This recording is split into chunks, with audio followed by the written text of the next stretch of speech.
예수님께서 세례 받으시고 광야에서 사탄에게 마귀에게 시험을 당하는 그 사이에 이 족보를 넣었을까라는 질문을 저는 했으면 좋겠어요. 그 이유는 예수님의 세례가 단순히 겸손, 낮아짐의 표현이 아닐 수 있다라는 거예요. 그러니까 우리는 예수님의 세례, 왜 그러냐면 우리가 이 본문을 통해서 이렇게 우리가 말씀을 묵상할 수 있는 것 같아요. 봐라, 예수님께서 세례 요한에게 세례를 받으셨다. 그리고 세례 요한이 바로 앞에서 뭐라고 고백했죠?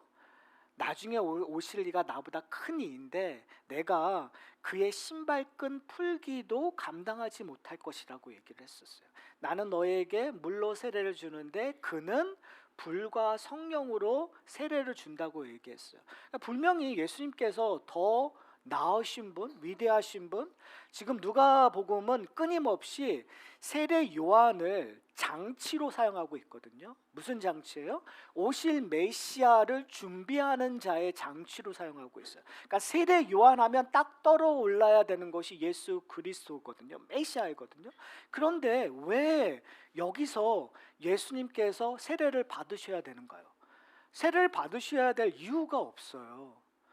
그렇다면 우리는 봐라, 예수님께서 지금 겸손함을 우리에게 가르쳐 주기 위하여, 예수님은 우리의 낮아짐을 가르쳐 주기 위하여 오셨다고 우리는 결론을 내릴 수 있을 것 같아요. 그것이 틀린 건 아니에요. 왜 그러냐면 누가는 우리에게 예수님께서 할례를 받으시는 것들을 통해서 뭐라고 얘기했죠? 예수님께서 의도적으로 율법 아래 태어나셨고 율법을 완성하시는 자로 이야기하고 계신단 말이에요. 그러니까 예수님께서 세례를 받으시는 것도 율법 아래에 있는 것들을 상징적으로 보여주고 있어요. 왜 그러냐면 세례 요한은 구약의 선지자임을 지금 누가는 우리에게 얘기하고 있거든요. 그러니까 세례 요한의 시대는 구약이 워킹하고 있는 구약의 그 다스림 안에, 구약의 원리 안에 있었던 것 말이에요. 그러면 예수님께서 지금 세례를 받으신다라는 건 예수님께서 구약의 원리 안에 율법 아래로 들어가신다라는 거예요. 자기를 낮추어. 근데 저는 이 부분에 있어서 조금 더 고민해야 될 부분이 있다고 생각합니다. 왜 그러냐면 지금 의도적으로 누가복음의 족보는 다윗의 자손, 모세의 자손에서 끝나는 게 아니에요. 이스라엘은 자기네들이 그 선택받은 민족이라고 생각했었을 때 모세에게 가고요, 그리고 아브라함에게 가요. 그런데 오늘 본문, 그러니까 다음 주에 저희가 볼 본문을 보면은요, 이 예수님의 족보가 어디로 가냐면 3장 38절에 보면 아담으로 가요. 그리고 그 아담 위에는 누구라고 얘기하냐면 하나님이시니라 라고 얘기해요. 그러니까 지금 예수님의 족보가 하나님으로 가는 것들을 지금 누가는 이야기하고 있단 말이에요. 그 말은 뭐냐면 단순히 예수님께서 세례받는 그 사건이 율법 아래에만 있는 것이 아니라 열방을 향한 하나님의 창조의 계획에 근거하여 세례를 받으신다고 이야기하고 있는 거예요. 저는 이 다른 공간 복음서와 달리 누가는 우리에게 이 복음이 열방으로 퍼진다라는 것들을 강조하고 있는 거예요. 사랑하는 성도 여러분, 제가 누가복음 첫 번째를 하면서 이 누가복음은 단순히 누가복음으로만 이해하지 말고 누가가 쓴 첫 번째 책, 누가가 쓴 두 번째 책이 있죠. 그게 뭐죠? 벌써 잊어버리셨나요? 사도행전. 그렇죠. 그러니까 누가가 쓴 첫 번째 책은 예수 그리스도의 사역의 완성을 이야기하고, 누가가 쓴 두 번째 책은 그 완성으로 말미암아 성령이 임했었을 때 그 복음의 기쁜 소식이 어디까지 퍼지는 거예요? 땅끝까지 퍼지는 것을 보여주는 것이 사도행전의 이야기란 말이에요. 결국은 그러한 큰 관점에서 봤었을 때 예수님께서 세례 받는 건 단순히 율법 아래에 가서 율법을 완성시킨다라는 그냥 유대적인 관점이 아니라 그 율법의 완성이라는 것은 결국은 열방을 향한 복음의 확장성이란 말이에요. 그것은 다른 말로 얘기하면 창조의 목적이 완성되는 거예요. 여러분, 하나님께서는 인간을 창조하셨을 때 창조의 목적이 있으셨어요.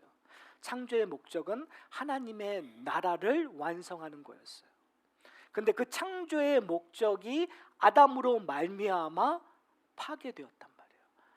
그러면 성경은 무슨 이야기를 하고 있냐면 그 창조의 목적이 아담으로 말미암아 파괴되고 무너진 것을 다시 세우시는 것, 다시 완성하는 이야기가 성경의 이야기란 말이에요. 그것을 이루실 분이 누구라고요? 예수 그리스도라고요. 누가는 끊임없이 우리에게 얘기했어요. 때가 참에, 하나님의 약속의 완성의 때가 참에 예수 그리스도가 오셨단 말이에요. 그래서 누가는 의도적으로 역사적인 인물들을 계속 등장시켜요. 헤롯 왕을 등장시킴으로 말미암아 그들의, 유대인들의 그 문제점을 부각시킴으로 말미암아 그들은 하나님의 신실함을 거부했고, 지금 시대적 상황이나 그 이스라엘의 그 상황 쪽으로 봤었을 때 메시아가 올 적합한 상황이라는 것들을 누가는 우리에게 보여주고 있거든요. 바로 그 가운데 예수님께서 할례를 받으시고, 또 누가는 다른 복음서와 달리 예수님께서 12살 때 성전에 올라가셔서 성전이 내 아버지의 집이다라는 거, 누가 참 성전인가를 우리에게 이야기하고 오늘 본문에서 드디어 세례를 받으시는 사건이 기록되어 있어요. 사랑하는 성도 여러분, 왜 예수님께서 세례를 받으실까요?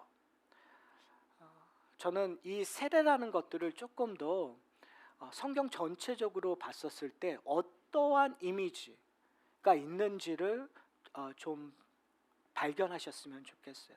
그러니까 성경은, 저희가 세례를 받았을 때 저희는 세례식을 하면 머리에 물을 뿌리잖아요. 그러나 지금 이 요한의 시대 때, 그리고 예수님이 세례를 주셨을 때는 어떻게 예수님 세례 받으실 때 어떻게 세례를 받느냐면 그 강 물 안으로 들어가는 거예요.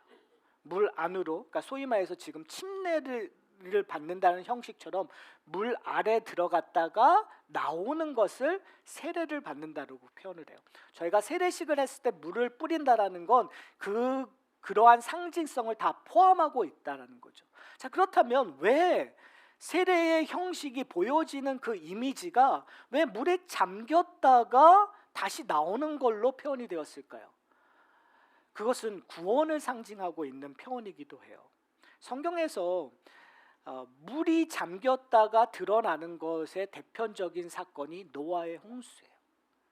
하나님이 인간들이 죄악을, 하나님께서 정말 참으시다가 심판을 하시는데 물로 심판을 하시거든요. 그때 물이 40일 동안 위에서도 내리지만 밑에서도 터졌다고 얘기해요. 그래서 모든 피조물 8명을 빼놓은 모든 사람들이 다 죽는 일들이 일어나잖아요. 그런데 노아의 홍수에서 구원이 일어나는 표현을 했었을 때 어떤 표현이 들었냐면 땅이 드러났다는 표현을 써요. 그러니까 물이 점점 줄어들고 땅이 드러났다. 그것을 통해서 창세기 6장서부터 9장에 보면 새로운 창조의 표현들이 드러나고 있단 말이에요. 그러니까 다른 말로 얘기하면 세례를 받았다라는 것은 뭐냐면 우리가 노아의 홍수처럼 하나님의 진노 안으로 들어가서 죽는 것들, 심판을 받는 것을 얘기해요. 그러니까 아담의 죄로 말미암아 모든 인간들은 죽을 수밖에 없는 존재예요. 율법의 근거에 우리는 범죄했음으로 말미암아 하나님의 심판을 받을 수밖에 없는 존재예요. 그러면 어떻게 해야 되는 거예요? 물 아래에서 죽을 수밖에 없어요. 우리는 죽었던 자들이에요. 그런데 하나님의 은혜로 말미암아 물이 말어 땅이 드러나는 거죠. 다른 말로 얘기하면 우리가 일으키어 물 밖으로 나온다라는 거죠. 그러한 모습들이 보여졌던 또 다른 사건이 있었습니다. 어떠한 사건이죠? 유월절이 끝나고 애굽을 떠나 홍해를 건너는 사건이었어요. 사도 바울은 이 홍해를 건너는 사건을 이미지화하여 우리가 구원받는 것들처럼 표현을 하고 있어요. 로마서를 보면은요, 로마서 6장 3절서부터 4절에 이렇게 얘기해요. 제가 봉독하겠습니다. 무릇 그리스도 예수와 합하여 세례를 받은 우리는 그의 죽으심과 합하여 세례를 받은 줄 알지 못하느냐? 그러므로 우리가 그의 죽으심과 합하여 세례를 받음으로 그와 함께 장사되었나니 이는 아버지의 영광으로 말미암아 그리스도를 죽은 자 가운데서 살리심과 같이 우리로 또한 그 생명 가운데 행하게 하려 하심이라. 지금 사도 바울은 죽으심과 살리심이라는 표현을 쓰고 있단 말이에요. 그러니까 지금 세례를 받는 물 안에 들어가는 걸 죽으심이라고 얘기하고 물 밖에 나오는 것들을 살리심이라고 얘기를 하고 있어요. 즉 이스라엘 백성들이 홍해를 건너는 그 멀리에서 보면 홍해를 가르는 거잖아요. 홍해 물 가운데 물이 갈라졌지만 결국은 먼 데에서 보면 물 안으로 들어가는 거예요. 죽음을 상징하는 거예요. 그런데 그 물 밖으로 나와서 홍해를 건너는 사건이 결국은 구원을 받는, 생명을 얻는 사건이라는 거죠. 사랑하는 성도 여러분, 여기서 중요한 것, 왜 예수 그리스도께서 세례를 받으셨는가? 베드로 전서에서 베드로 사도가 우리에게 그 의미에 대해서 설명하는데요. 노아의 방주에 대한 이야기를 하다가 이렇게 얘기해요. 그러니까 노아의 방주를 얘기했을 때 이런 표현을 얘기합니다. 제가 20절, 21절을 제가 읽어 드릴게요. 방주에서 물로 말미암아 구원을 얻은 자가 몇 명뿐이니 겨우 8명이라. 그렇죠? 그다음에 이렇게 얘기해요. 물은 예수 그리스도께서 부활하심으로 말미암아 이제 너희를 구원하는 편이 곧 세례라. 이는 육체의 더러운 것을 제하여 버림이 아니요 하나님을 향한 선한 양심의 강구니라 라고 얘기하고 있어요. 베드로는 정확히 봤어요. 뭐예요? 우리가 세례를 받는 것이 구원의 표라고 얘기하는데 그것은 어떻게 해요? 그리스도께서 부활하심으로 말미암아 주어지는 거라고 얘기하고 있는 거예요. 물로 세례를 받는다라는 건 예수 그리스도의 부활로 말미암아. 그러니까 지금 어떤 의미에서 사도 바울이나 베드로나 똑같이 얘기하고 있는 거예요. 예수님께서 세례를 받는다라는 건 그가 이제 한번 우리가 상상을 해보세요. 2000년 전에 지금 세례 요한은 회개하라 천국이 가까워 있느니라를 외쳤어요. 많은 사람들이 세례 요한의 그 가르침에 어떤 면에선 반응하고 있는 거예요. 수많은 사람들이 와서 거기서 세례를 받고 있는 거예요. 근데 그 가운데 예수님께서 등장하세요. 성경은 의도적으로 예수님 앞에 하이라이트를 비춰요. 그러면서 오늘 본문에서는 기록되어 있지만 않지만 다른 복음서에서 세례 요한이 얘기해요. 아니 내가 어떻게 당신에게 세례를 베풀 수 있습니까? 나는 그런 자가 아닙니다. 그때 예수님께서 내가 하나님의 뜻이니까 세례를 베풀라고 요구를 해요. 자, 한번 보세요. 예수님께서 세례 요한에 이끌려 요단강에 들어가셔서 물 안으로 들어가세요. 여러분, 이 의미가 뭐죠? 예수님께서 심판을 받으신다는 거예요. 예수님께서 저주를 받으신다는 거예요. 근데 문제점이 있어요, 여러분. 왜 예수님께서 심판을 받으셔야 되죠? 왜 예수님께서 저주를 받으셔야 되죠? 예수님이 죄가 있으세요, 없으세요? 없으세요. 이상하잖아요. 안 이상하세요. 전 되게 이상해요. 왜냐하면 죄가 없으신데 왜 세례를 받으시냐는 거예요. 율법 아래 태어났다는 건 이해할 수 있어요. 할례를 받았다는 건 이해할 수 있어요. 그러나 문제는 뭐냐면 그가 죄사함을 받을 만한 죄가 없단 말이에요, 여러분. 그런데 왜 예수님은 그 죄사함을 상징하고 있는, 죽음을, 심판을 상징하고 있는 그 물 안으로 들어갈까요? 저는 여기서 우리가 봐야 될 것은 뭐냐면 세례를 받는 이 역사적인 사건만 중요한 것이 아니라 그 역사가 보여주고 있는 또 다른 역사를 봐야 된다는 거죠. 그건 뭘까요? 예수님의 십자가의 사건이에요. 지금 이 세례는 앞으로 올 십자가를 예표하는 사건이라는 거죠. 왜요? 십자가에서 어떤 일을 하고 있는 거죠? 예수님께서 죄가 없으심에도 불구하고 정말 사망의 권세 아래로 들어가는 사건이기 때문에 그래요. 근데 예수님께서 얘기하시죠. 거기서 죽으심은 혼자 죽으시는 것이 아니라, 혼자 희생하는 것이 아니라 거기에 누구를 다 품고 들어가는 거예요. 하나님이 내게 주신 자를 품고 십자가에서 죽으시는 거란 말이에요. 그러니까 그걸 예표하기 위해서 지금 세례를 받으시는 거예요. 누구를 품고요? 우리의 모든 인류의 죄를 품고, 하나님이 맡기신 자들의 죄를 품고 그들을 대신하여 그들과 함께 지금 세례를 받으시는 거예요. 물 안으로 들어가시는 거예요. 죄가 없음에도 불구하고. 끊임없이 노아의 방주 때도 그랬고요. 그리고 끊임없이 유월절, 홍해를 건너기 바로 전에 있었던 출애굽 사건의 유월절에도 그랬고요. 항상 대속의 제물들, 거기만 대속의 제물들이 드러나는 것이 아니라 제사를 했을 때도 끊임없이 대속의 제물들이 보여졌어요. 그 대속의 제물들은 항상 늘 어린 양이신 예수 그리스도를 표시하고 있단 말이에요. 바로 그 표시했던 예수 그리스도, 어린 양이신 예수 그리스도가 바로 여기에서 세례를 받으시는 거죠.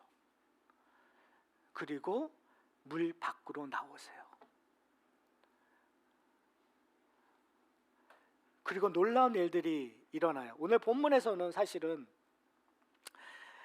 어떤 분들은 이 본문을 가지고 성령이 비둘기 같은 형체로 태어났다. 그러니까 성령하면 이제 비둘기로 우리가 그리잖아요. 여기서 우리가 하나 놓치고 있는 건 같은이에요. 비둘기가 아니라, 성령이 비둘기로 보여졌다는 게 아니라 비둘기 같은 형체로 했다는 거예요. 그렇죠? 중요한 포인트는 뭐냐면 성령이 비둘기처럼 왔다는 것이 아니라 성령이 임하심으로 말미암아 누가 인볼브하냐면, 지금 오늘 본문은 삼위 하나님이 다 함께 인볼브하고 있는 놀라운 장면이에요. 예수님께서 세례를 받으시는데 성령이 임하시고, 그 성령이 임하셨을 때 어떤 반응이 일어나냐면 하늘이 열리고, 그렇죠? 하늘이 열리고 뭐라고 얘기하죠? 소리가 나기 시작해요. 그리고 너는 내 사랑하는 아들이라, 내가 너를 기뻐하노라. 결국은 뭘 누가는 이야기하고 싶은 거예요. 앞으로 나올 족보에서 예수님의 그 기원은, 예수님의 족보의 끝은 누구라고요? 하나님이신데 결국은 예수님이 누구심을 얘기하는 거예요. 하나님의 아들이심을 얘기하는 거예요. 사랑하는 성도 여러분, 창조주 하나님의 아들이신 예수 그리스도가 우리를 위하여 십자가 달려 죽으셨다는 것이 여러분에게 어떤 의미입니까? 바로 그게 어떤 의미인지를 오늘 세례를 받으시는 이 장면 속에서 우리가 이해하셔야 돼요. 그 이야기가 남의 이야기가 아니라, 역사적 이야기뿐만이 아니라 그것이 나의 이야기가 돼야 돼요. 예수님의 십자가의 사건 속에서 내가 개입이 돼야, 내가 거기에 함께 참여됨을 깨달아야 사도 바울이 우리에게 얘기하고 있는 그 참된 의미를 알 수 있는 거예요. 우리가 예수 그리스도와 함께 십자가에 달려 죽고, 예수 그리스도와 함께 장사되고, 예수 그리스도와 함께 어떻게 되었다고요? 일으킴을 받았고, 예수 그리스도와 함께 어떻게 해요? 하늘 보좌에 올려 있다라는 거. 여러분, 이것은요 하나하나 따로따로 이어지는 것이 아니라 패키지들이에요. 여러분이 일으킴을 당하면, 여러분이 함께 예수 그리스도와 죽으면 어떤 일들이 일어나냐면 지금 예수 그리스도와 함께 하늘 보좌에 있는 거예요. 사랑하는 성도 여러분, 저는 오늘 이 이야기가 우리에게 참된 기쁨이 되었으면 좋겠어요. 근데 오늘 본문에서 우리가 또 하나 좀 놓치지 말아야 될 것은 뭐냐면, 예수님께서 심판을 받으시는데 오늘 본문 그 전에 세례 요한이 얘기하고 있었던 것들이 있어요. 내 뒤에 오실 이, 나보다 나은 이가 뭘 베푸신다고요? 세례를 베푸신다고 얘기하세요. 근데 어떠한 세례를 베푸신다고요? 내가 베푼 나는 물로 세례를 베푸는데 내 뒤에 오시는 분은 뭐로요? 불과 성령으로 베푸신다고. 우리가 불과 성령을 했을 때 성령의 부분들은 우리가 너무나 잘 알 수 있어요. 사도행전에서 의도적으로 누가는 사도행전에서 성령의 임하심, 성령의 세례에 대한 이야기를 우리에게 이야기하고 있어요. 그러니까 성령의 세례가 우리에게 주어지는 거예요. 하나님의 인치심이 성령의 증거로 말미암아 우리가 예수를 주라 고백하는 건 다 성령께서 역사하셔야 가능한 거예요. 여러분 오해하지 않으셨으면 좋겠어요. 내가 깨달아서 내가 예수를 주라 고백하는 것이 아니라 성령께서 나를 건드셔서 성령께서 나를 깨닫게 하셔야만, 성령의 역사 없이는 구원이 이루어질 수 없어요. 성령의 역사 없이는 고백이 이룰 수 없어요. 그렇다면 성령의 역사로 말미암아 어떤 일들이 일어나는 거죠? 구원이 일어나는 거예요. 하나님의 나라의 은혜가 일어나는 거예요. 근데 불이 나오잖아요. 그럼 이게 도대체 불이 뭘까요? 불세례를 받으라. 옛날에 70년대, 80년대, 90년대 그 부흥사들이 불세례를 받으라 하면서 소위 말해서 이거를 팍팍 했죠. 그때 막 마음이 뜨거워지고 그런 거 혹시 경험하셨는지. 참 지금은 웃지만 사실은 중요한 건 뭐냐면 좀 더 성경적으로 해석하다 보면 그 불세례는 세례 요한이 얘기했었을 때 이렇게 얘기합니다. 마지막 때에 쭉정이와 알곡에 대한 이야기를 해요. 그렇죠? 그리고 알곡은 곳간에 넣고 쭉정이는 어떻게 한다고요? 불에 던지우리라. 여러분 하나님의 심판은 불의 심판이에요. 그렇죠? 노아 홍수는 물의 심판이었어요. 근데 이제 마지막 때는 불의 심판이 온다고 얘기를 하고 있어요. 그게 정말 문자적 그대로 불의 심판이냐, 그런 얘기를 하고자 하는 것이 아니라 하나님의 심판이 그런 식으로 표현되고 있다는 거죠. 무슨 말이냐면요, 세례 받는다라는 건 그 심판으로부터 구원받는다는 얘기예요. 그런데 예수 그리스도와 함께 있지 않는 쭉정이들은 뭘 피할 수 없어요? 불의 심판을 피할 수 없어요. 사랑하는 성도 여러분, 여러분이 예수 그리스도 안에 있다라는 것이 얼마나 큰 행복인지 여러분 고백하셨으면 좋겠어요. N.T. 라이트라는 유명한 신학자가 예수님께서 세례를 받으셔야 되는 이유를 이렇게 설명했습니다. 이 모든 약속을 이행하시려면 예수님은 반드시 이 방법대로 하셔야 한다. 즉 자기 백성의 자리를 취하시고 그들의 회개에 동참하시고 그들의 삶을 사시고 궁극적으로 그들의 죽음을 죽으심으로써 자신을 겸손하게 그 백성들과 동일시 하셔야 한다. 무슨 말씀인지 아세요? 예수님께서 지금 세례를 받으시는 걸 내가 하나님의 심판을 받을 수밖에 없는 백성들과 동일시한다라는 거예요. 사랑하는 성도 여러분, 여기에 힌트가 있습니다. 성도들이 어떻게 살아야 되는 힌트. 그걸 사도 바울이 얘기해요. 예수님께서 우리를 위하여 그의 삶을, 그의 사역을 그 죄 많은 백성들과 함께 동일시했던 것처럼 예수 그리스도께서 우리를 구원하신 그 구원의 완성이 임한 지금 성도들의 삶은 어떠한 모습이어야 될까요? 우리의 마음대로 우리의 뜻대로 사는 것이 아니라 예수 그리스도의 삶에 동참하셔야 돼요. 예수 그리스도의 법에 순종하셔야 돼요. 예수 그리스도가 원하시는 알곡의 삶을 사셔야 돼요. 무슨 말씀인지 아세요? 우리의 뜻대로 우리의 마음대로 사는 것이 아니라 예수 그리스도가 요구한 삶에 사는 거예요. 이거 되게 추상적이라고 우리는 얘기할 수 있어요. 그러나 그렇지 않아요, 여러분. 복음서에서 우리에게 증거하고 있는 것이 있어요. 예수님께서 스스로 낮아지셨다고 얘기하셨어요. 순종을 배우셨다고 얘기하셨어요. 자기 자신을 드러내지 않고 남을 섬기는 일 안으로 들어가셨다고 얘기해요. 자기를 내어주셨다고 표현을 해요. 사랑하셨다고 얘기를 하세요. 이것은 추상적인 것이 아니라 우리의 마음가짐에 있습니다. 사랑하는 성도 여러분, 왜 그러냐면 우리는 성령의 간섭을 받는 사람이기 때문에 그래요.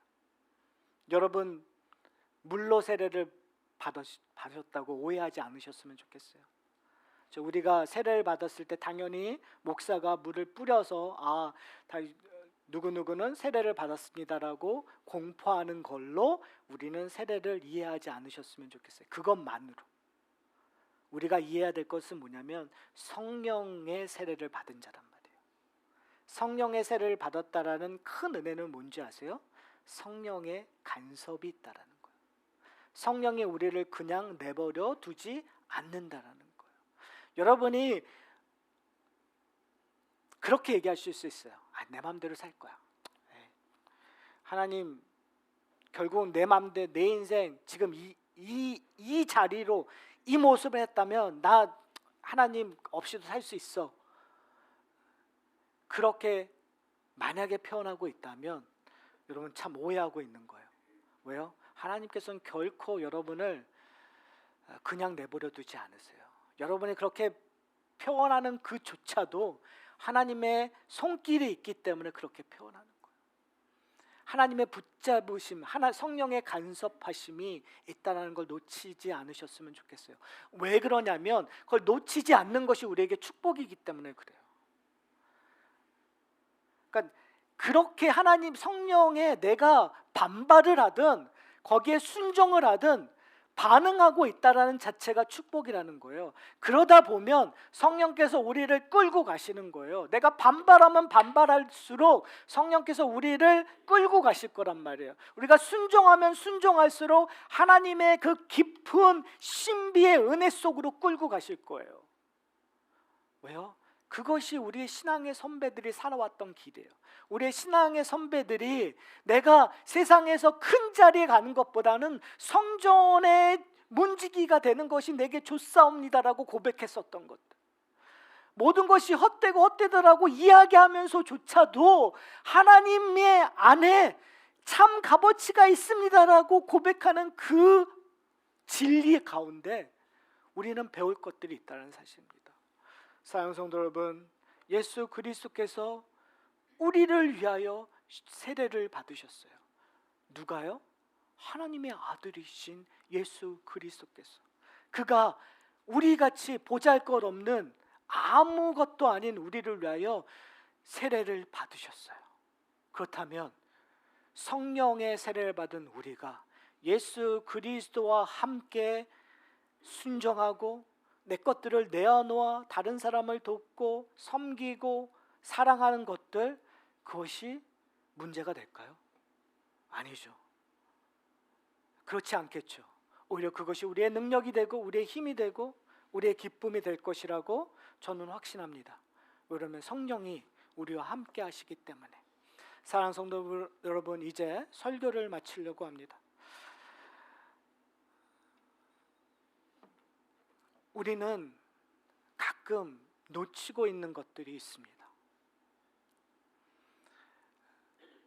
성령 없이도 나는 살 수 있다고, 예수 그리스도 없이도 나는 살 수 있다고 우리는 가끔, 아니 더 솔직히 얘기하면 주 6일 동안 그렇게 살고 있는 우리의 모습을 발견하게 됩니다. 그러나 사랑하는 성도 여러분, 여러분 결코 6일 동안 여러분은 하나님 없이 살고 있다고 생각할진정 성령 하나님께서는 결코 여러분을 떠나지 않으셨습니다. 왜요? 예수님께서 2000년 전에 낮아짐의 모습을 우리에게 보여주셨기 때문에, 예수님께서 그가 받으실 십자가의 그 사건을 바라보며 그의 공생의 시작을 세례 요한에게 세례 받음으로 시작하셨으니까. 거기에 누구를 품고 있는 거예요? 저와 여러분을 품고 있기 때문에. 사랑하는 성도 여러분, 이제 우리가 해야 될 건 뭐냐면 우리와 늘 함께 하시는 성령의 손길에 반응하는 일입니다. 여러분이 만약 성령의 손길에 반응하면 그 가운데 생명수의 원천을 경험하실 거예요.